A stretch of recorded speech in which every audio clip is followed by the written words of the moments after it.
Hello and welcome to the oddest little corner of the internet. We are the Odd Pod. What's going on? My name's Stacey Kruger. Who are you boys? I am casually challenged, and I did not almost forget to say something when you asked. Just, who am I again? The voices tell me I am Rat Hazard 1. I'm Robbie, and don't get too carried away with your anus. Ooh. And keeping up with the normalities, I'm Ryan. Oh, I was hoping to hear like, "Hey, I'm Ryan," and some... Hello, peasants! You have been graced with the presence of Ryan. You may all now bow. Bow to your master! Guys, how have you been? It's good to talk to you again. It's been a little bit since our last one. And by the way, that last voice, that's Stacey Kruger, not Macho Man Randy Savage. Ooh, yeah! You can do Macho better than me, though. Yeah! I got you for 3 minutes. 3 minutes of... Is it playtime or me time? Was it, that was Bonesaw's line, wasn't it? Mm-hmm. What the hell? I want to say it was... Oh, shit, I don't know. Because I said Bonesaw is ready! I prefer the video where it's just edits of him breathing in. Oh, god damn. That was the only good thing about that whole movie series was, hey, it has Macho in it. Yeah! But yes, so what the hell have you guys been up to? Anything fun and exciting? No Man's Sky is fun. I want to play that again so bad. I reinstalled it, but I just haven't had time to fuck with it. It's okay. I mean, I normally just use it as a chill out game.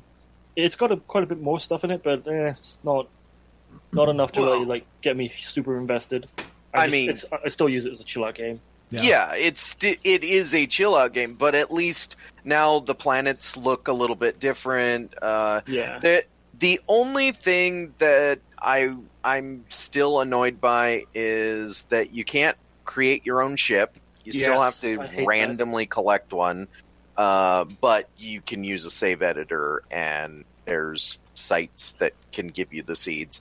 And the other thing is, all of the creatures still look like dinosaurs. Yeah. There's no fur, there's no feathers, it's all... Yeah. I like what they did with space stations, but one of the things that did annoy me is when you collecting ships, it saves your first 5 ships. It doesn't save any of the ones after that, and I got some really good ships after that. 6, yeah, you can only have 6. Really? Yeah, but it's not like, oh, you've got a 7th one, so I'm going to delete your first one. It's no, it's just the first 7 or 6. Well, no, it deletes whatever one you're currently using. No, it didn't do that for me. I got one of the rare ball ships where the base is like a sphere, but it didn't save that one. I lost it. I can't get it back. It's annoying as fuck. Really? Yeah, because you can buy a new ship until you get 6, and then you can only exchange whatever ship you currently have. Yeah, I'm putting plenty of hours in this game now. I really want to get into it again. It looks like so much fun. I remember the original one I thought was a fucking awesome game. Absolutely amazing game, but it was just the story is just as vague and weird, but there's more to it now. Yeah. In all honesty, I didn't think there was a story. There kind of still isn't, but it's like the story when it first came out was really not there at all. You just kept exploring these stupid space stations over and over again. Now it's like a series of perpetual go find this thing, go do that, and there's repetition, as in any game that's this big, but at least the repetition is broken up by a different kind of, you go to these communications towers 5 or 6 times, but you don't go to them 5 or 6 times in a row.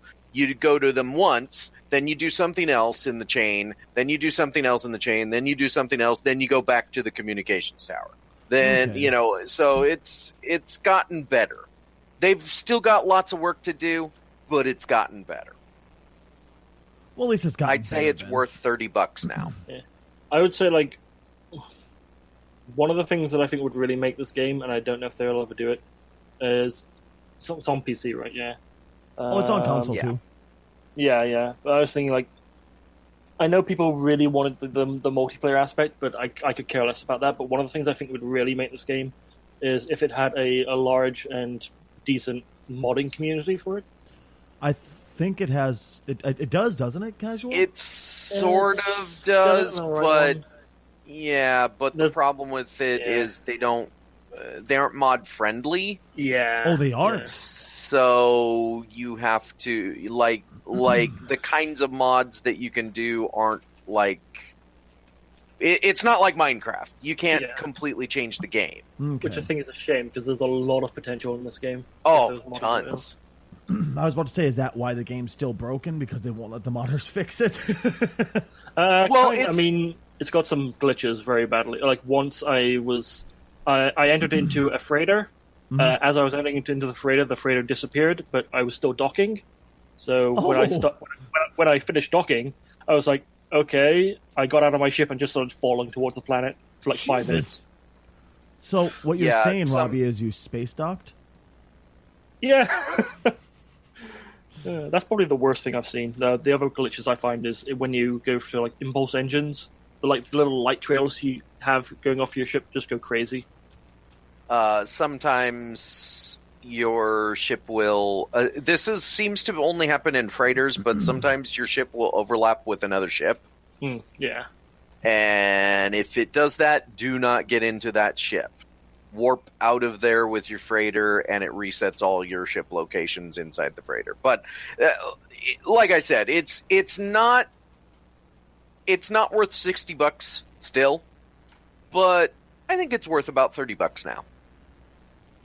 Like there is enough gameplay in this for theoretically everyone that would like this kind of game. There's base building, there's shooting some stuff, it's not the best at everything it does, but it's good enough, and they are continuing to work on it. But I do agree with Robbie. They need to open it up to the mod community. Well, it's kind of sad that they're not going to. It's, or at least they haven't yet. Because, I mean, coming from somebody who plays Minecraft quite a bit, modding saves games. It's absolutely true. Oh, sure. I mean, how do you think Skyrim has... I have over 1,000 hours in Skyrim, not because I played the main game, right? For 1,000 hours. I modded the shit out of it and remodded it and modded it again, broke it, modded it again, Well, once again, there's also a reason why I have about 5,000 hours into Fallout 3 in general. It's because, once again, that fucking modding community really came out and really improved the game. You know what I mean? Mm-hmm. Of course, I might just have issues with playing that game a little too much. But hey, that's besides the point, damn it. I think once you reach the 5,000 hours with the game, we need to walk away for a bit and reconsider our life choices. No, nobody's going to go, Stacy, you have problems. You need to sit back and breathe a little bit. I mean, you say 5,000 hours. I've seen people with like 30,000 hours in, what's that online shooter that's always on Steam charts? Oh, CSGO? Yeah. You've seen how many hours? 30,000. You know what? I feel pathetic right now compared to that. Jesus Christ, dude. I love Fallout, but I don't love it that much. I mean, Jesus fucking Christ, dude. I know. I don't...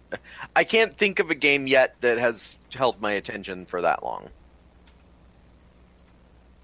Why would you want to play that? Jesus, especially that game of all games. I'll admit it, Andy. I'm very, pessimistic when it comes to that game. But, of course, I'm also the one that plays Overwatch way too fucking much. So I guess I have no place to speak. I would agree with that.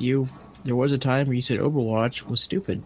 Well, yeah, it's because I didn't like multiplayer games, and I still have a problem with multiplayer games. But now I gave it a chance. I'm like, wow, nobody's told me to go fuck myself. Nobody's called me a faggot. Nobody's, told me they're going to go fornicate with my mom after the match. They're all That's pretty much like, because hey, GG. generally speaking, Blizzard tries to control that type of stuff.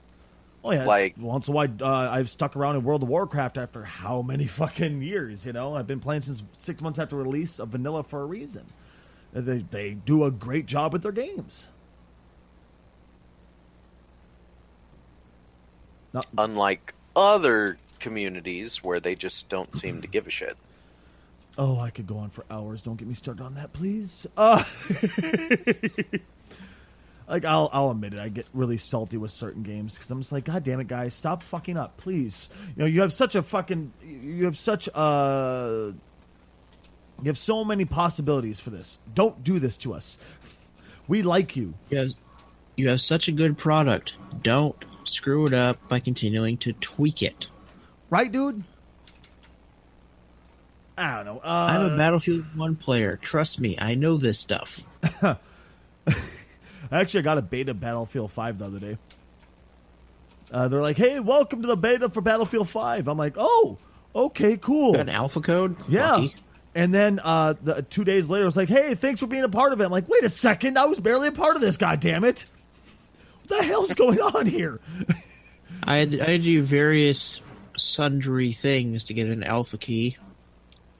Really? I don't know how to tell you this, but I'm kind of a big deal. You're not quite a big deal. Listen here, you son of a bitch. No, but I mean, it was like, I kind of stopped, like, why the hell am I getting this? I'm not that, you know, like, all jokes aside, obviously all comedic sense aside, I'm like, I'm not that big of a deal. Why the fuck am I getting this? I'm just some schmuck on the internet, you know what I mean? But, like, do you play anything by EA at all? That's actually a great question. I'm trying to think if I do or not. The only game about Because, EA like- I actually own is Dragon Age Inquisition, and I actually haven't played it yet. I can't think of a single EA game I play. I have played EA games in the past, but since they don't provide anything on Steam anymore, I haven't played everything I play from EA is whatever they have on Steam still. So Sims 3, Dead Space, I think is there. That's okay. So yeah, there. But Mass Effect, but not any of the new stuff. And the thing is, though, a lot of what they've been doing, I wouldn't want to play. The only game I can think of that I might want to play that they've released recently is the Mirror's Edge open world game. Mirror's Edge has an open world now? Yeah, it's apparently not actually that great of a game, so I'm glad I didn't buy it because it's only on Origin, but it would have been one of those things that I would have been interested in at the time, but they like The Sims, they are in this weird place where they keep trying to oversimplify their games.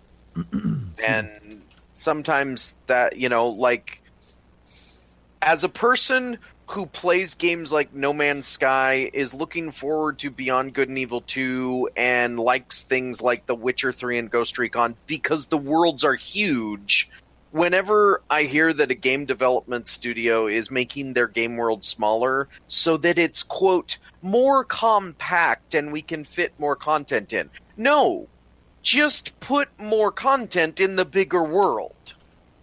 Crazy concept, huh? So that's, you know, that's why I'm not super excited yet about Fallout 76. That logic doesn't work, though. It's like smaller world equals more content. Well, it doesn't. It just people generally speaking like to have their content every second of the world that they're in. Mm-hmm. I don't. I actually like having, like, I want to get on the road for a little bit and drive to the next destination before I, you know, encounter something. Whereas a lot of people, they're like, man, this game is boring. I haven't seen anything in like 5 seconds. Yeah. Then you easily run into the problem of, with the game world being smaller, they can just, like, have the illusion of more content by having the content that is there. Right, together. and it isn't more content. They just make the world smaller so they don't have to produce as much content. Yeah.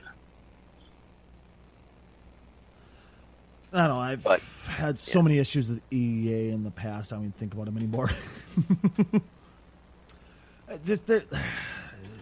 That's the weird thing about EA. They had such a possibility. They had such a point where how the fuck can I best describe this? Potential. Potential. Thank you. For Christ's sake, Stacy, you putz. They had so much potential, and they just squandered it. You know. Well, EA didn't have potential. EA ate game studios that had potential. The problem is, yeah, you're right. When they ate the game studios, they didn't do anything with them. They shut them down, they ripped them apart, and they made their games, like I said, more simple. Like, why? I mean, there's always going to be a community for that, I guess, but Christ, man.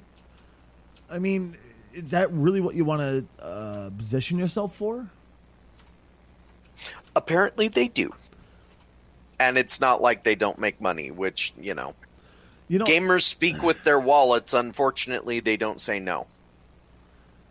Yeah, of course, that's something I've been harping against for how long now, and it seems like I'm always talking to an empty room. It sucks, but it's just like, don't you want to get better games? Yes, we'll stop buying it, but it's pretty. God damn it, Yeah, that's. I heard somebody once say, they heard all the complaints and all the faults of whatever EA's latest game was. Specifically EA, but it also is even other companies.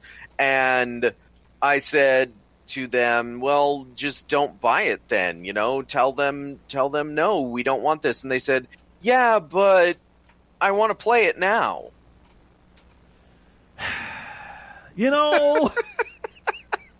Like, well, then this is why gamers have broken games. Where's the disconnect come in here? Honestly, where the fuck does the disconnect come in? I'm pissed because it doesn't work, but I want to play it. Huh? I mean, okay, let me rephrase that. There are some games that are fun to play because they are broken, but they're not that extent. Bethesda. Well, yeah. No, when I say Bethesda, I am not talking about the stuff that was made by the id people or the other studios. That I'm talking very specifically about Bethesda made games. Skyrim, well, all of the Elder Scrolls, and Fallout, they only have 2 games and 1 coming up. I was about to say, when it comes to Fallout, though, and Skyrim, it's not that the game itself is broken to the core where it's impossible to play. It just has really funny quirks. So to that point, it's fun. Like horror, there's a reason it has its own name, Bethesda-ine, when it comes to climbing up a fucking mountain with a horse or climbing up the mountain by just jumping over and over and over again. There's a reason. I used to zigzag up the mountains. Dude, that's how I got to the top of a place I wasn't supposed to get to. It's called Bethesdian for a reason because of that. It's become known, but it's a funny quirk. It's not a completely broken one where you can't play the game because of it. Where there's, I was watching, I showed it on stream the other day. By the way, if you guys don't know, I'm a streamer. You can come catch my stream at twitch.tv/Stacy Kruger. I was watching this one guy posted a video on Twitter. It showed him trying to play Madden, whatever the fuck number it was, and it's completely broken. It's like the punter tries to punt, a glitch happens where like they sat and ran into each other for I want to say close to 3 minutes straight until they finally touch the punter. Next thing you know, the punter is like Supermaning forward, but his body starts to deform, his shoulders come out of place, he just starts to twist. Next thing you know, the play's over and his leg is just rotating in midair. The whole game's broken to the point where it won't work. That is the bad kind of broken, like I don't know. That sounds like the best Madden ever. Right? Oh God, I almost.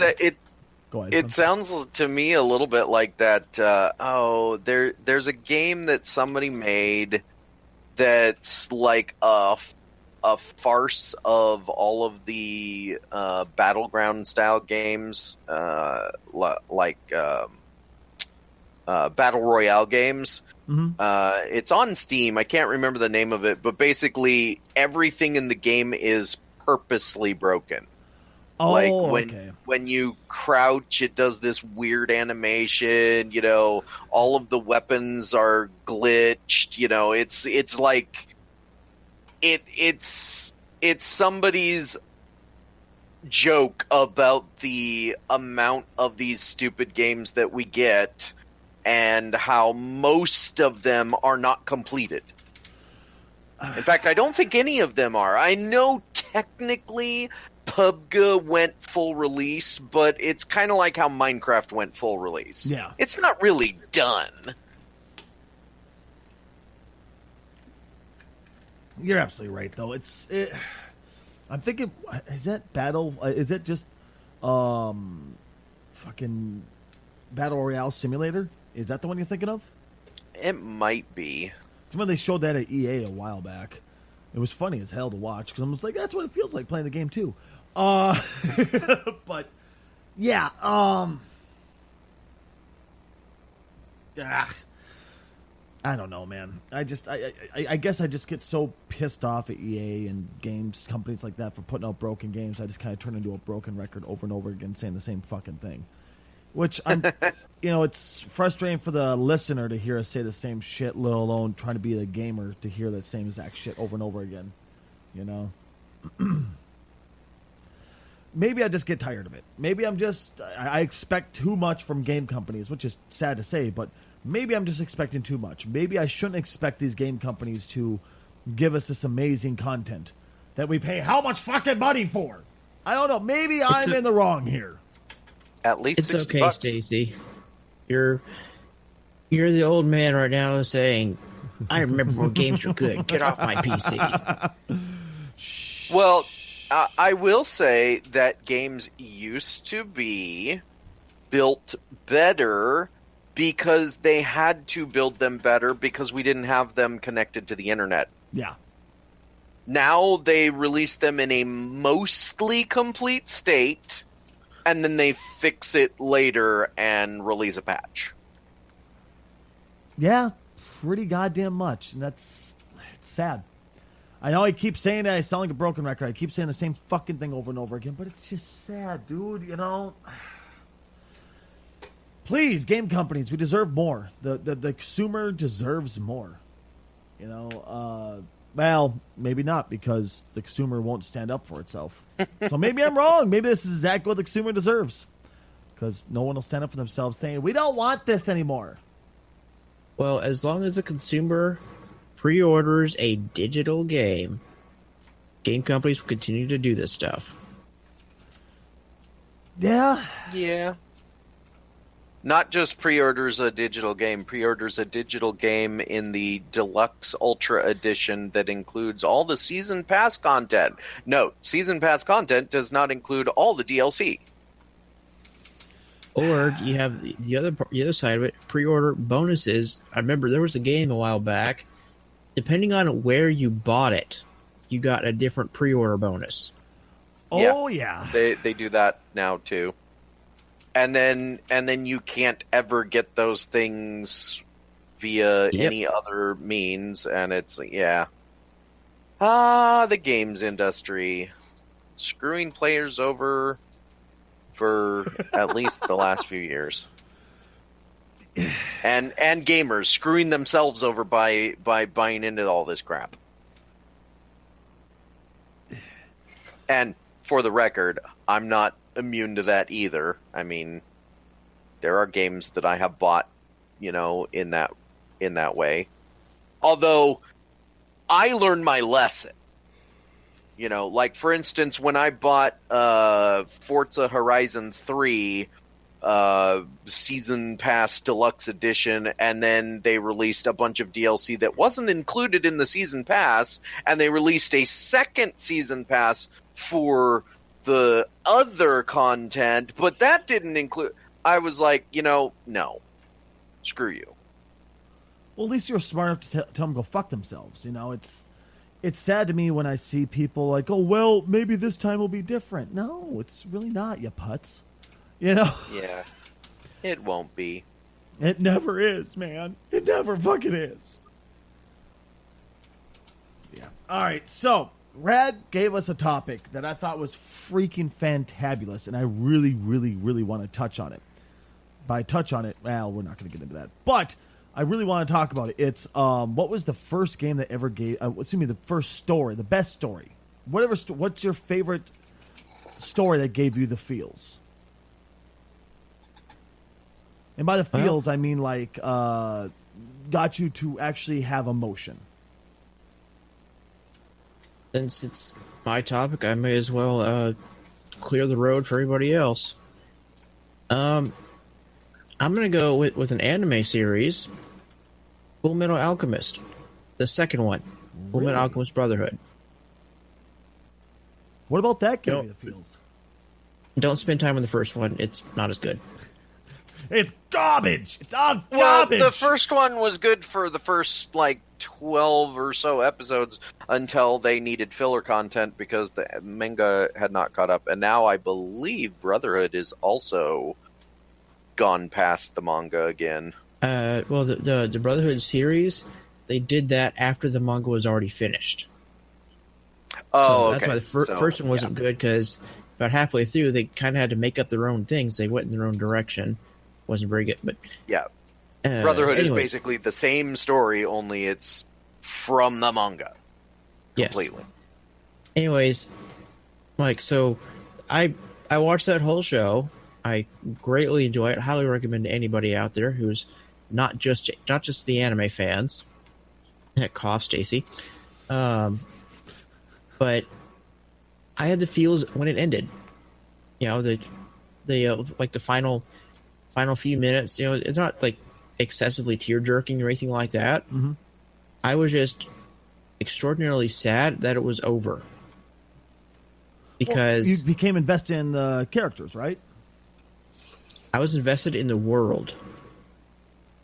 Really? I loved the world that they built. I loved, it felt like a real place. And I didn't want to leave. That's actually really cool. Yeah, and the characters were great too. It felt like a living, breathing world that you wanted to go visit. And I was just really sad that it's over. And honestly, talking about it, I'm kind of getting there a little bit too. No shit, huh?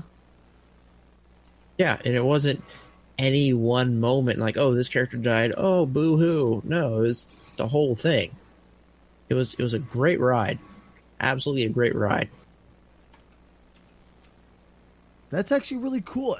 I like it because you're actually remembering enough to actually go into detail about it instead of just it was cool, whatever. You know what I mean? Absolutely. Ryan, is there anything for you? Well, Amazon had recently put out The Watchmen on their streaming stuff. Oh, God, that fucking movie. And I rewatched it, because I watched it once and wasn't fully invested in it, but I watched it a second time, and at the end, spoiler, when Rorschach dies, I was like, no, Rorschach! And I literally, my heart was like, I feel betrayed. Rorschach was a great character, too, man. I loved him. He was so fucking cool. Everybody, you couldn't help but kind of go, I understand Rorschach. You couldn't help it. Well, that's what makes a great character. Exactly, right? That's why Thanos was so good in the most recent in Infinity War, because you understood him. Even though you might think he's wrong, you understood where he was coming from. I mean, he was a piece of shit. But yeah. Well, he's a psycho, but he's not, and the exact same can be said for Rorschach. He was a psycho, obviously. Yeah. But you understood where he was coming from, and not just because of his background, but because he was oh, he's got a sad backstory. Well, that's not why he decided to do what he did. He decided to become Rorschach because of more like things more present in his like the whole, you know, he wants to make the world a better place, and he just discovers that the world is a big giant piece of shit. I discovered that years ago. But all jokes aside, yeah, I mean, you're not wrong. I Thanos, man, that's a hard one to go with, but you are right. You can't help but go, okay, I can see why he's such a piece of shit. I mean, like you said, you still think he's a piece of garbage, and you can't get along with him, but you kind of stop and go, okay, I see why you did this. His methods were wrong. Mm-hmm. His reasoning, or his not his reasoning, but his concept, I guess, was kind of right, sort of. Well, I mean, all he wanted to do was kill everybody because it was too populated, right? The world had gotten the universe had gotten too big, if I'm not mistaken. Well, he was from a world where it was overpopulated and nobody was able to survive. And he looked at the entire universe and said, oh, well, the entire universe is finite. And, you know, like I said, he's sort of right, but his idea with a god hand is to kill half the cosmos. Well, that's a temporary solution, because eventually it'll get back to where it was, and B, you've got the power of a god and your solution is kill half the people? How about make them all smaller? How about add more resources? How about lots of things? But he's a psycho, so... I suppose you can't expect him to make too much sense, huh? I don't know. I could see it. Ba-ding! Who was that? Was what? Was it a booty call? Whoever got the message just now, did you get a booty call? Was my boss. Oh, the wrong kind of booty call. Just, hey, you got to come in today, Robbie. Fuck! No, go away. So I think everybody here and everybody that's going to listen to this later knows, hey, Stacy, what story gave you the feels? I wonder if somebody could call this already, because it's the most identifiable one for me, I guess, because I'm horribly predictable. Rag, can you guess it? Gee, I'm going to say it's Final Fantasy the 7th.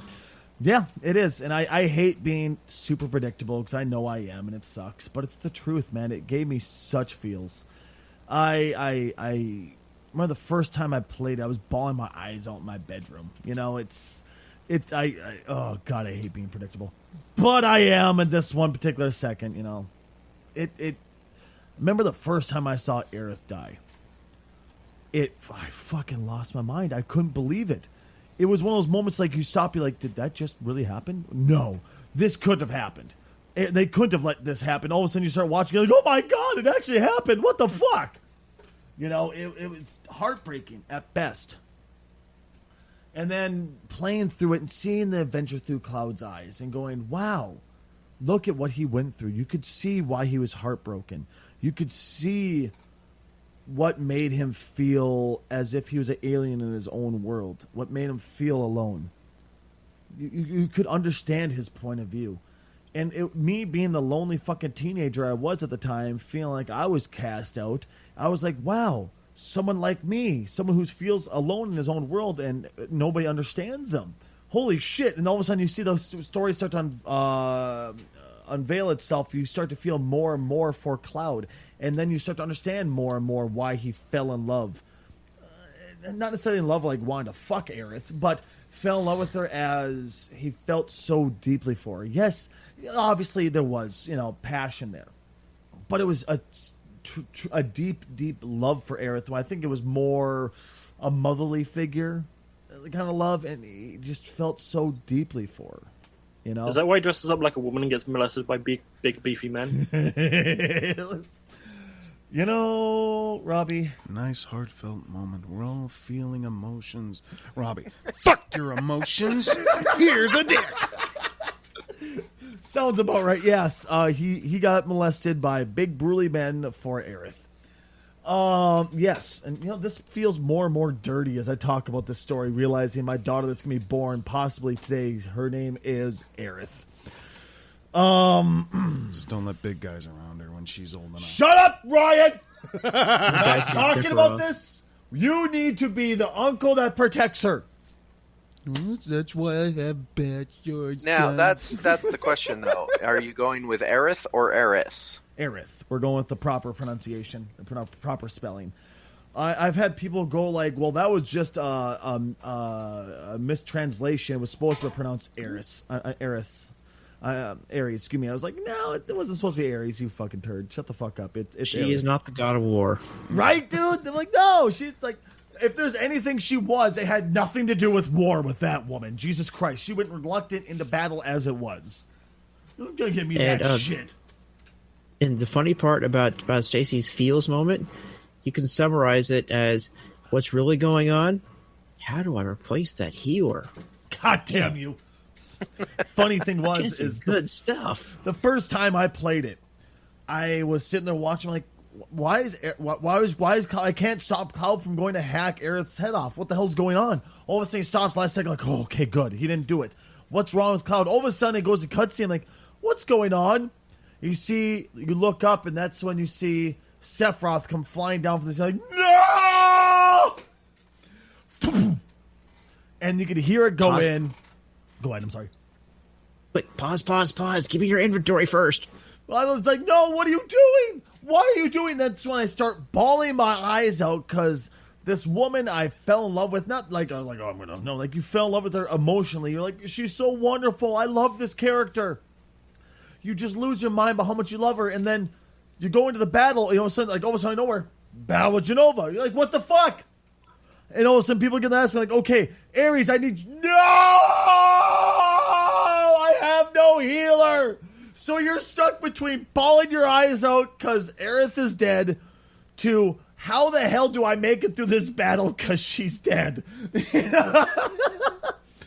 the worst part of the whole thing was you die, right? They don't let you resurrect and just like, okay, pick up right from the battle again. No, you have to sit the whole way through her death again as if they're just going, hey, let me just take my thumb and shove it into your gunshot wound and fucking dig around in there for a while. You evil bastards, Squeenix. I suppose it was Squaresoft at that point, I think, still. I don't know. I think it yes. was... They were it was Square on Soft, its then way. They became Square Enix immediately after. Okay, yeah.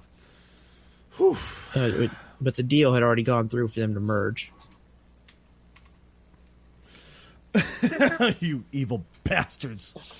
So yes, there you go. Stacy has opinions. I felt for 7 just so deeply. God damn it. Then I played 10. Oh my god. Oh god. I hated it at first. When I first played 10, I was like, this story sucks. And then I came back a couple years later and played. I'm like, oh my god, this story's awesome.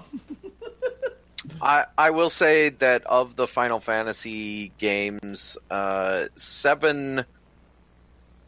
I think 7 and 4 probably have the most... Well, 6 is hard for me not to be biased about, but I would say when it comes to heartfelt moments in games, 7 and 6 have a sacrificial moment that you can't deny, that it is what it is. Like 8, they tried too hard. Oh god, 8 was. And I feel like I bastardization. feel like they tried too hard with every game after 7. Like they just it just didn't capture the same feel. And to me, that was part of the problem is because they were trying too hard. They're like, okay, people liked this. Let's do that instead. Kind of like the cutscenes. They're like, oh, people like cutscenes. Let's do a whole bunch of cutscenes. That's not why we played the fucking game. It was not for the cutscenes. We played it because we fell in love with the characters, you putzes.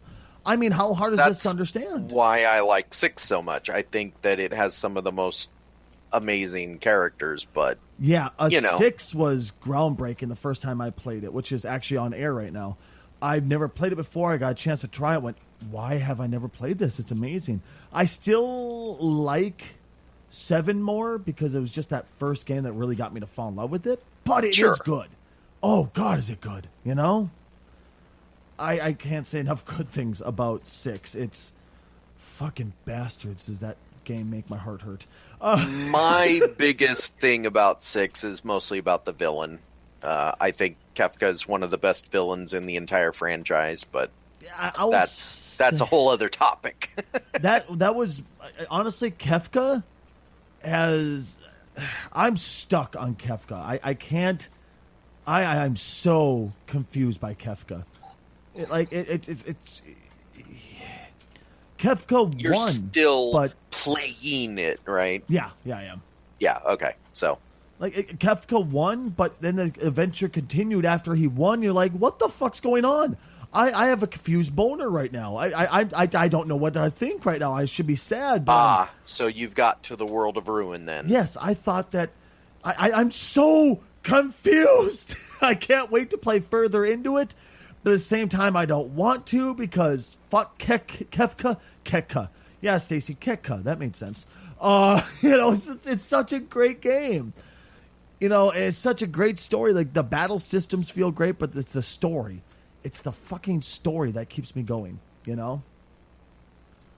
Which, unfortunately, is not always the case with most people, and that's okay. I can't expect everyone to feel the exact same way I do, and that's understandable. I mean, I don't know, man. Do you think... This is a great question.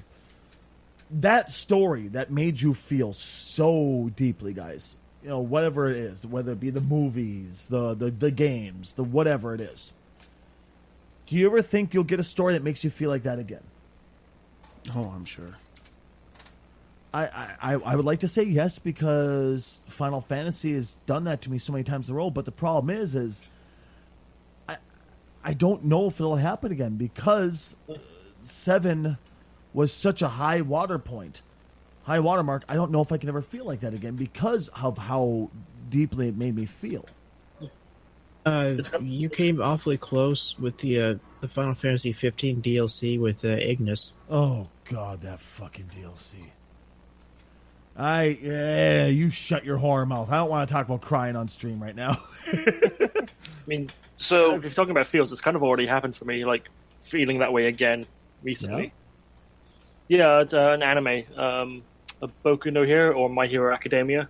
Mm-hmm. There's a scene in it where the mentor, basically the Superman of that universe, All Might, is facing off with his arch nemesis one last time. He's already passed his power onto his protege, and now he's using basically the last embers of his power.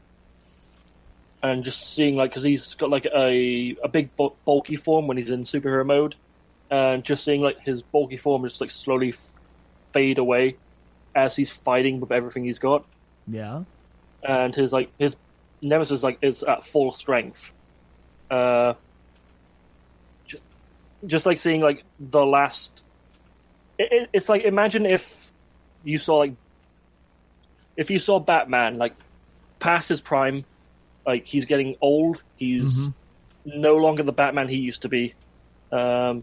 He's in his final fight with say the Joker, or a better example would be Bane, because the dude was massive. He takes all of his strength, all of his power into his one fist, and with one final strike, he takes down his arch nemesis pretty much forever. And in that final moment, you know that his career as Batman is over. And just God. that feeling of this era has come to a close. We will never see anything like this again in our lifetime. I don't want to think about that. Yeah, I really don't want to, man. That's how I felt. And his final attack was really cool as well, because he names his attacks after places in in America, like the Detroit Smash. His final attack was the United States of Smash. The United States. I like that, actually. I really like that. The United States of Smash. Did he ask Becky if he could smash? I had to! Come on, goddammit! How could I pass that up? You'd probably kill her.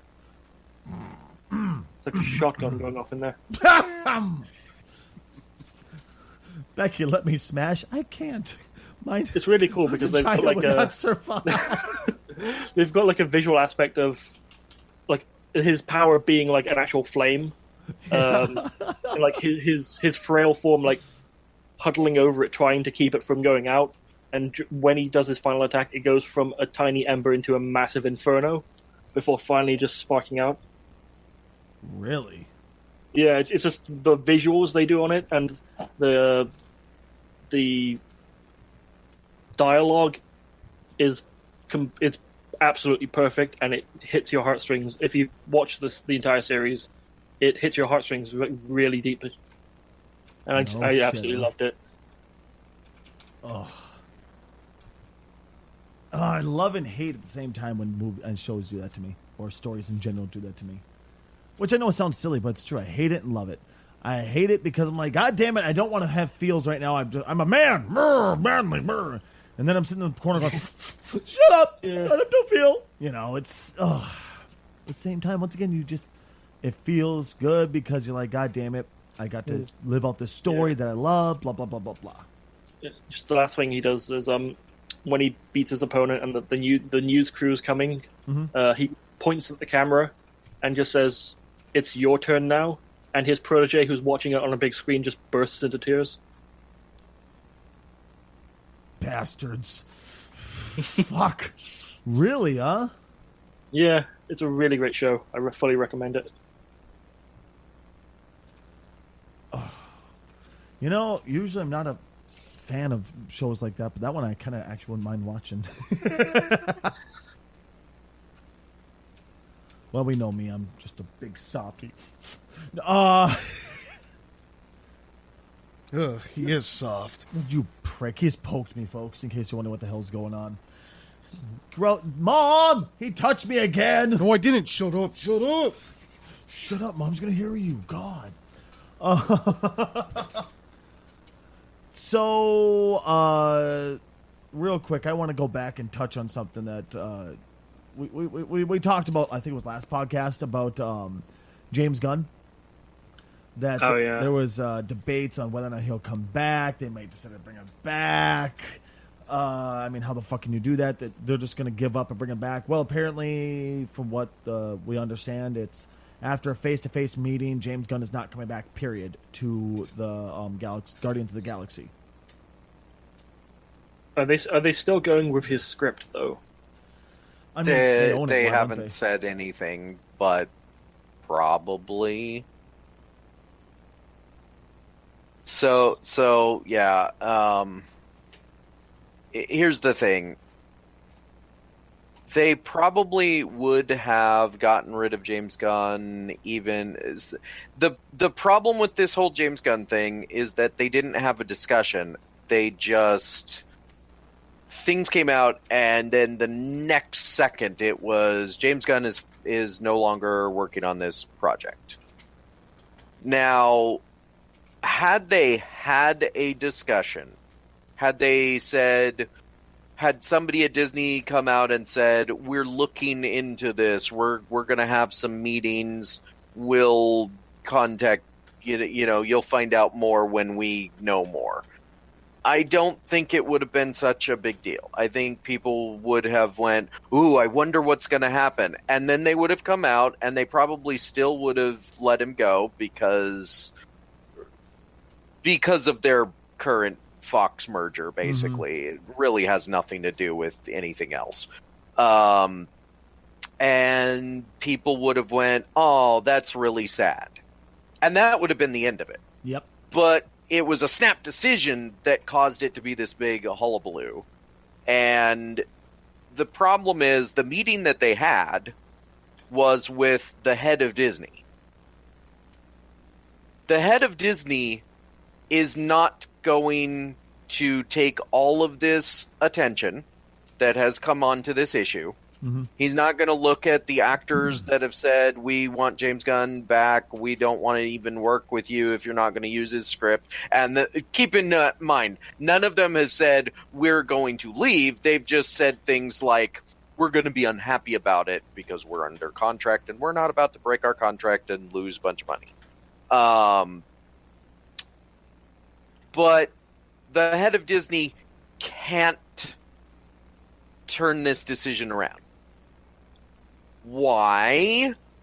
Because if he did, then it would be another case of being strong-armed. And it would set a precedent that, oh, well, if our actors just decide that they want to band together, then the head of Disney will have to do something different. And he's not going to do that. As much as I don't want to agree with you right now, I have to. I mean, if they would have strong-armed him into it, if they would have actually done what you suggest, what you just brought up, and actually done it proper, they probably could have kept James Gunn. They probably could have. But they're not going to forfeit that much cash. And that's, that's kind of the key. They're not going to, as actors, they know where it's a losing situation on every front, because the reason why James Gunn, after the decision was made initially, came out and said, I understand what has happened, and I it's a shame I can't work with them anymore, and blah, blah, blah. He did that because he knows that he might be able to work with Disney again in the future. Mm-hmm. It just won't be on Guardians of the Galaxy. He also knows that he wants to continue working in this industry, and he doesn't want to come out against the studio that fired him. He's just going to say, well, that's a shame. So, how about you other studios out there? Want to hire a James Gunn? Yeah. Like I said, it's a shame that it happened. I still disagree with it because it seems silly that they'd overreact that badly. But what can you do about it? Nothing we can do about it because we don't really matter. Let's be blunt. Sure, we watch it, but I don't see anybody, period, walking away going, I'll never watch Disney. I'll never watch this again. Because most people wouldn't. Most people are like, I don't give a shit. I want to watch Guardians of the Galaxy. That's the other issue is, most people don't follow the industry this closely. The majority of the people that are going to go see Guardians 3, they're not going to even care about any of this. They're just going to go see Guardians 3. I have a question for you, though. If James Gunn's not going to do Guardians 3, who would you want to do Guardians 3? I already know who I want to do it. Who I would want to do it, and that's, I think, if I can't pronounce his name, Taika Waititi? Is that it? That's what most people are saying, yeah. He's the one that did Thor Ragnarok, and he would seem to have a similar tone. I'll tell you who I would love to see, but I don't think they would even ask, because they already fired him for being unable to work with them. I'd love to see Edgar Wright. Oh, that would be interesting. He was originally going to do Ant-Man, and they couldn't come to various agreements, so they said, well, we're going to have to let you go. Excuse me.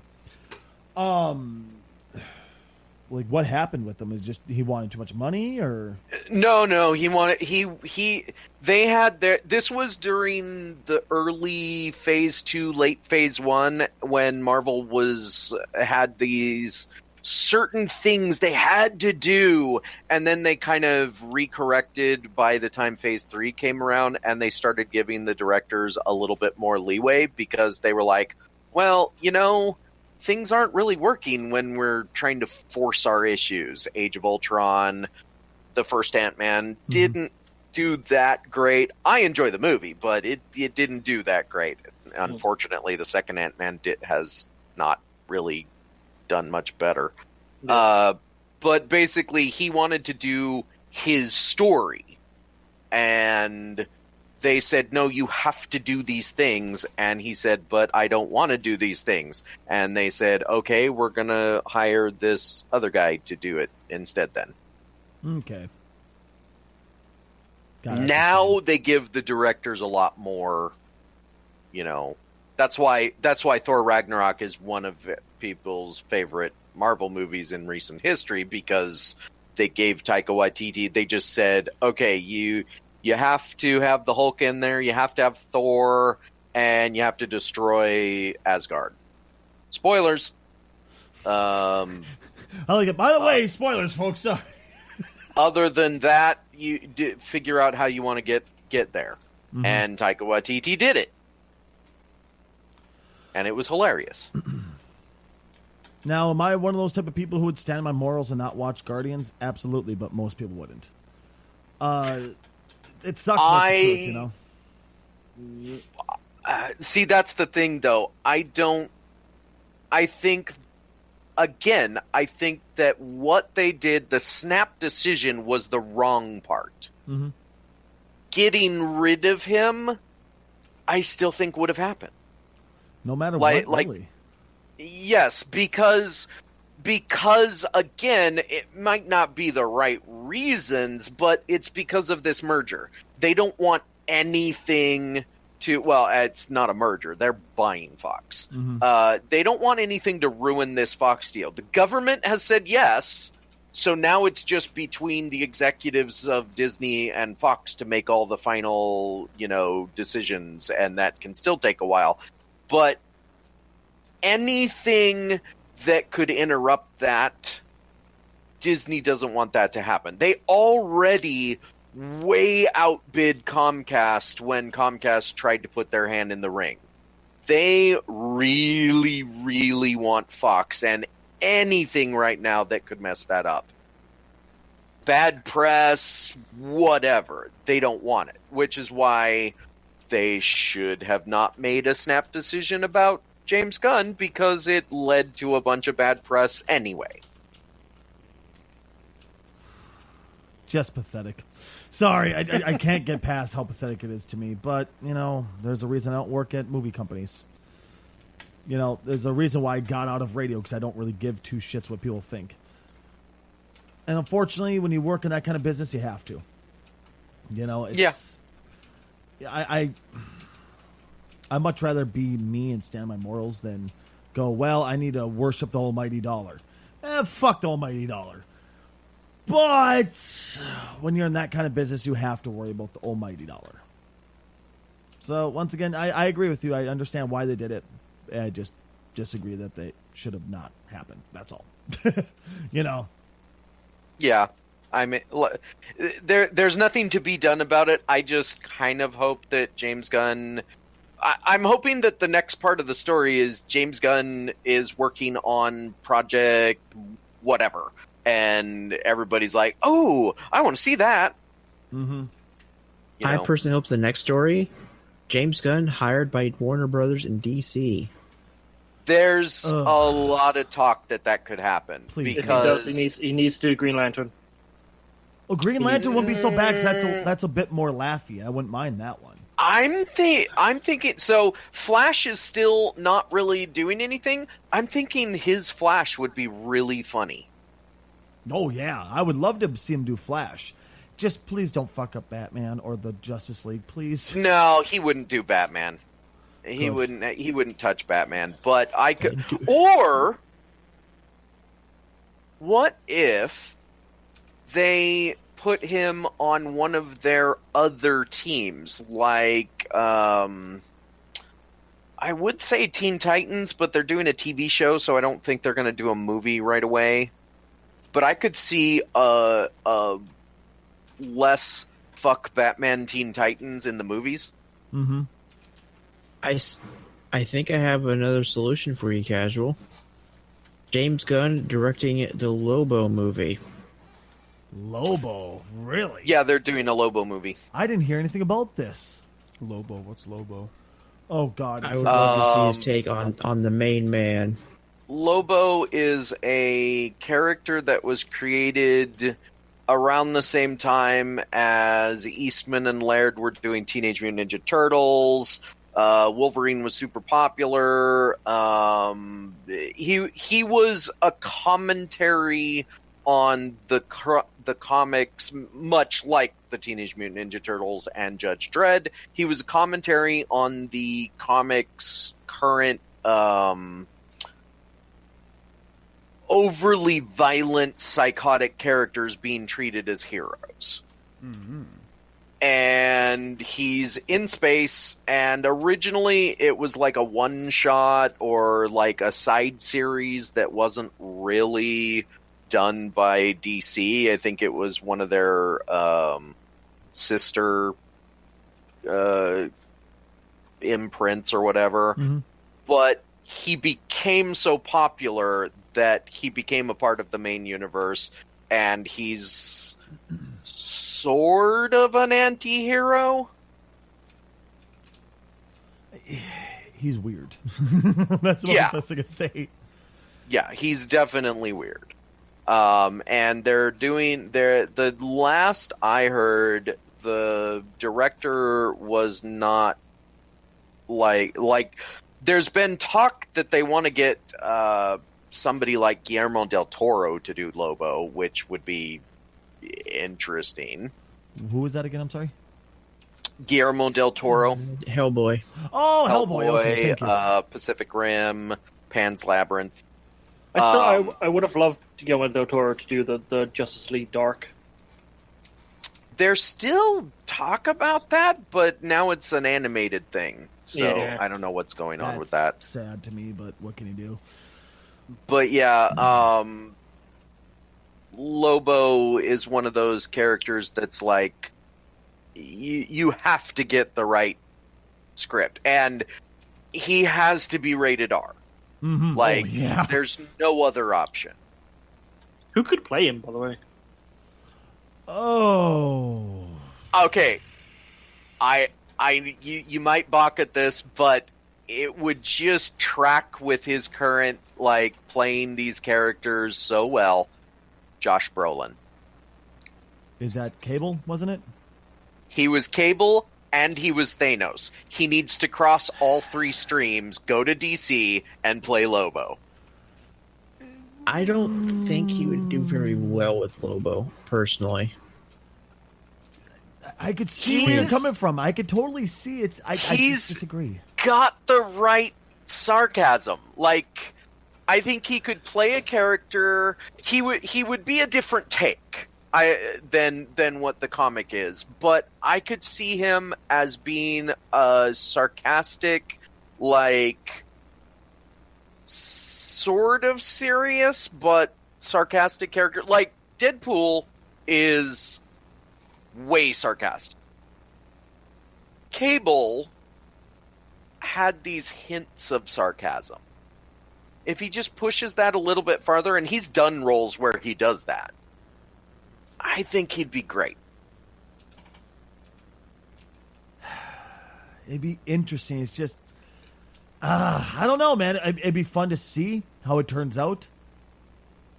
But it's not something I would actively pursue, but it'd be very fun to see, though. You know.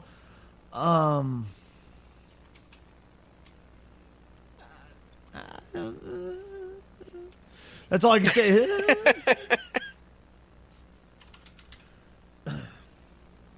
I mean, there's options for James Gunn, though. He's not going to get blackballed or go away. He's just going to move on to the next project. Mm-hmm. I'm still going to watch Guardians 3 purely because I want to see whoever does do it. I want to see how their take on it stacks up to the previous two. That's going to be my biggest. And now that you say James Gunn for Lobo, I think that would actually work really well because there's a magazine called Heavy Metal, and they did 2 animated movies. The second one not very good. The first one was great, and the feeling I got from Guardians 1 and 2 was this is a live-action heavy metal. And I feel like that's what Lobo needs, is live-action heavy metal. And since James Gunn already proved he can do that, he would be perfect. Damn it, now I really want him to direct Lobo. You're welcome. Changing minds one person at a time.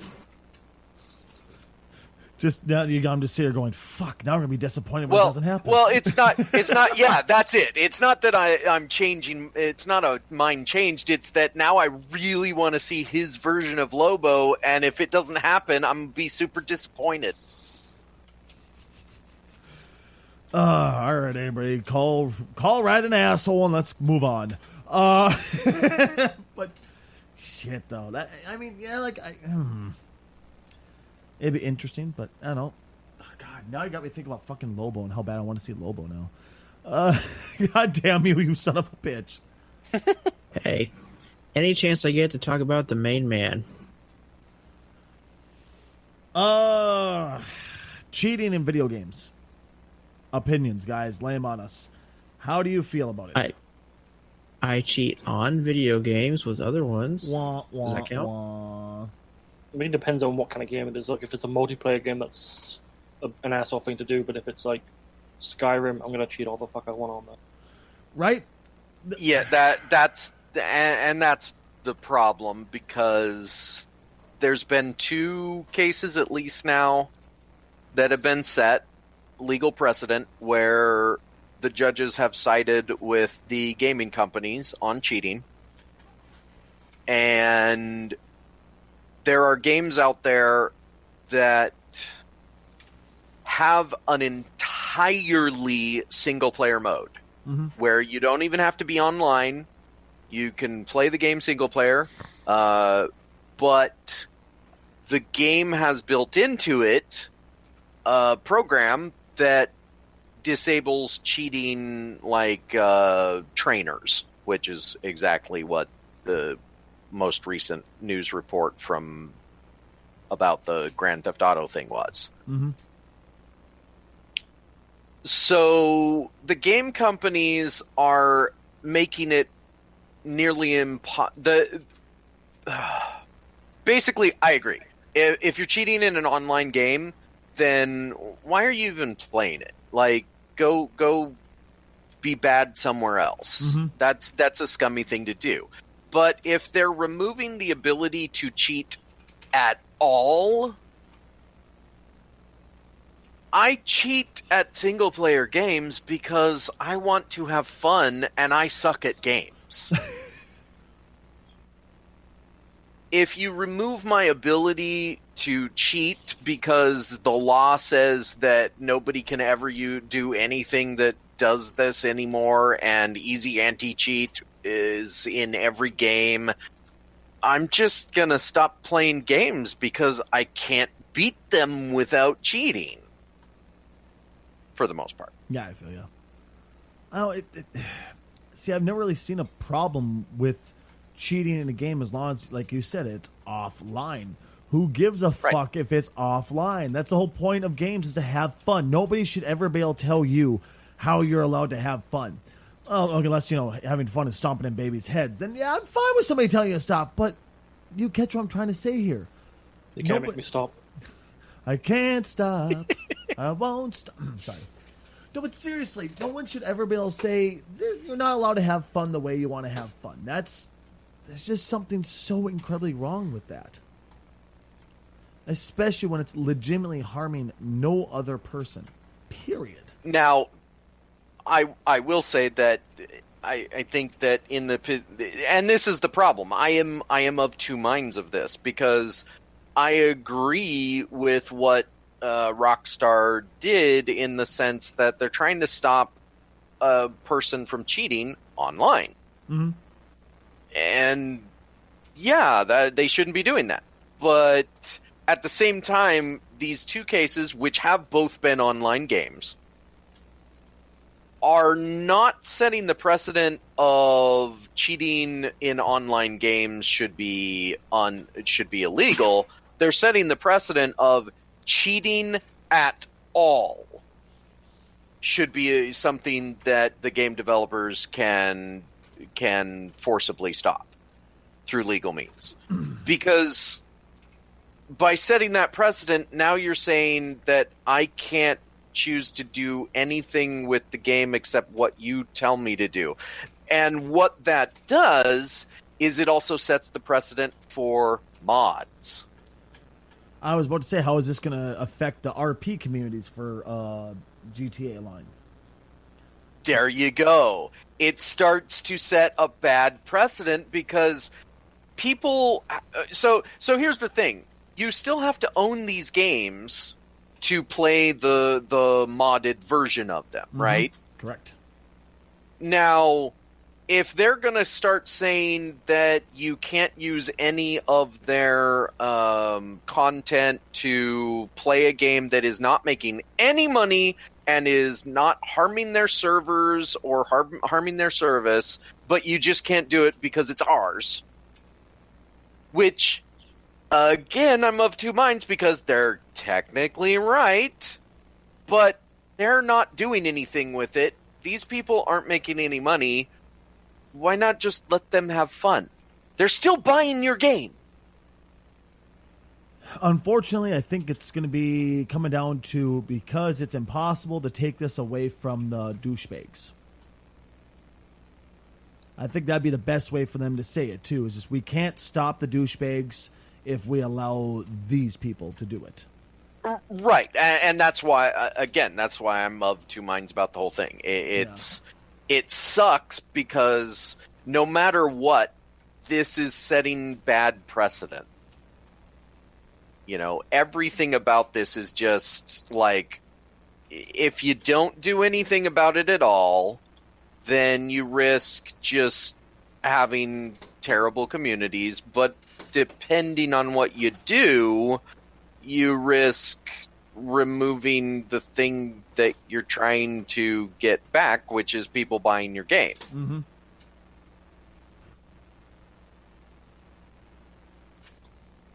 It's kind of a no-win situation. Right, dude. It tends to be with these things, it seems. It seems like it's always a no-win. Like, nobody's ever going to walk away happy with what they want. It's sad to say it, but it's true.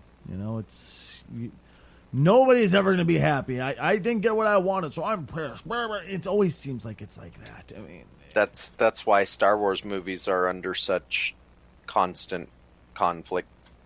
I didn't get what I wanted out of this movie. How dare you have made it? yeah.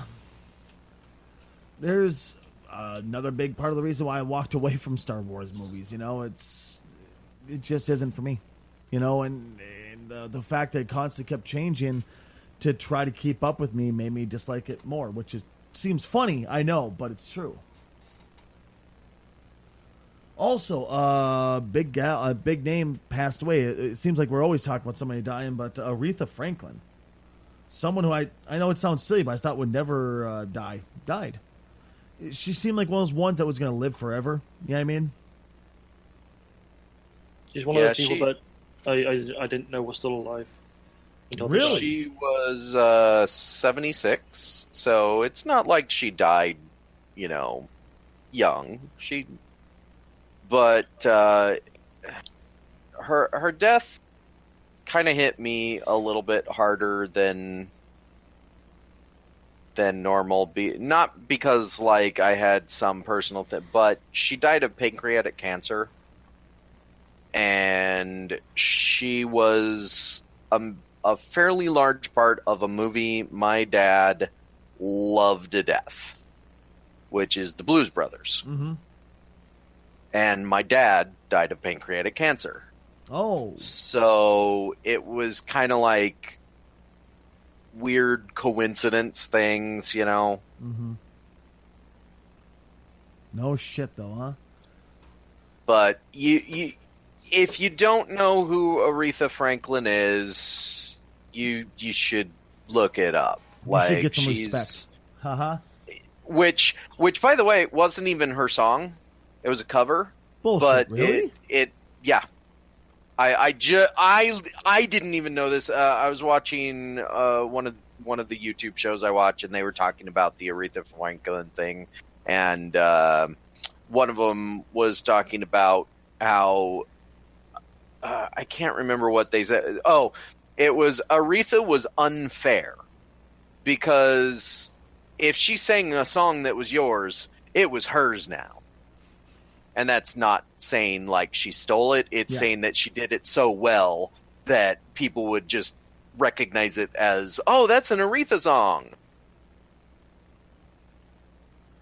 But I will also say that when it comes to the Blues Brothers, Respect is probably her most famous song. Oh, like everybody, oh yeah, I know that song. Even if you don't know who Aretha Franklin is, you probably know the song Respect. But what I loved about the Blues Brothers is she didn't sing Respect. She sang another song, which for a movie, for them to have chosen to do that, I don't know whose choice it was, whether it was hers or the people that were making the movie. That's not usually what happens in a movie that has a major singer. Usually they just pick the most popular one that everybody knows, and that's the thing that the singer sings because that's the thing they always sing. Mm-hmm. I see. The only thing I really disliked about Aretha Franklin really was just the fact of how political she got at her shows and how political she was in general. It's the main reason why I refuse to go see Aretha Franklin live. I had opportunities, I just didn't want to because of the fact, once again, horribly political, just not my thing. And you know what? Yeah, more power to her. She had the right to be political at her own shows because she became a goddess in music. But yeah, she was who she was. She was the queen for in one way or another, might we say. She kicked ass, took names, and she does definitely earned her place in music history. Oh my God. But let's end on one happy note. I hate you so much, Robbie. Woman trying for world's largest butt. Robbie, where the fuck do you find this shit? I don't know. Like I started watching like the YouTube videos I watched. Just started talking about it one day. I was like, "What the fuck is this shit?" Is she honestly? Well, it's like her ass is like 180 inches or like something like that. Mother of God! I know that like the way the doctor who was talking to her described it is he needs a bigger tape measure. I think she's Swedish. She is putting on like a ton of weight so that the kind of surgery she gets is like a Brazilian butt lift. I think it's where you like it's not when you get like the implants. It's the one where you take fat from the rest of the body and store it into the ass. Oh, I don't know. I don't know why she's decided to do this. According to her, she can't sit down in most seats, and it hurts when she runs. So I don't understand the logic. She wants to get she wants the record for the world's biggest ass. And listen, I've seen a lot of big asses in my time. I have a whole folder full of big anime asses. Okay, like stupidly big asses to the point where it's not physically viable. Like these, the anime pictures I have don't translate into the real world, so I don't know why this lady is trying to make that happen. So here's the thing that we have to distinguish first of all, which is funny that we're getting really in depth on this, but there is a difference between a big ass and a fat ass. Oh yeah. Yes. This woman doesn't have I mean, you can have a fat ass that is big, but like J-Lo has a big ass, but it looks good. This just looks fat as fuck. This is just gross. The way I describe it to my friend is it looks like a mash of like mashed potatoes in a sack. Yeah. it doesn't look good, and she's apparently like she has like Instagram, she's like a model and shit like that, a plus size model, and I mean more power to her there. But like, you want the world's biggest ass? Like, there are people whose asses are so big that they can't stand up or move out of their bed. Mm-hmm. I don't think you want to go near that. No, I really wouldn't. I can't think of a reason I'd want to ask that big. I mean, I could, I could ask my buddy who's got a big ass and ask him, would you go towards a bigger one or smaller one? I'm pretty sure he'd be like, get this thing away from me. I don't want this big ass anymore. It's just Jesus Christ. Like, if that's not as first world as you can get, my ass isn't nearly big enough. I need to pack more into this ass. So she got an ass lift. Is there like silicone in the ass too, or is it just she gains a lot of weight and she's lucky enough to have a good ass? No, it's all fat. It's all she constantly gains. She has like 3 Brazilian butt lifts. She's going for a 4th. It's all fat that she's like built up through eating just a bunch of shit. I like her ass. It's the cottage cheese ass. Yeah. Like, that reminds me of a couple ex-girlfriends.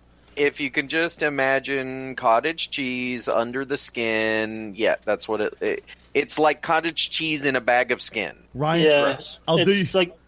Go ahead, Rob. I'm sorry. I'm just saying, it's not like one of those asses where you get like implants and like it'll stay that shape, but you have to like maybe get the implants like redone every so often. If an ass like that, it's going to go bad when you get older, and it's going to go bad really bad.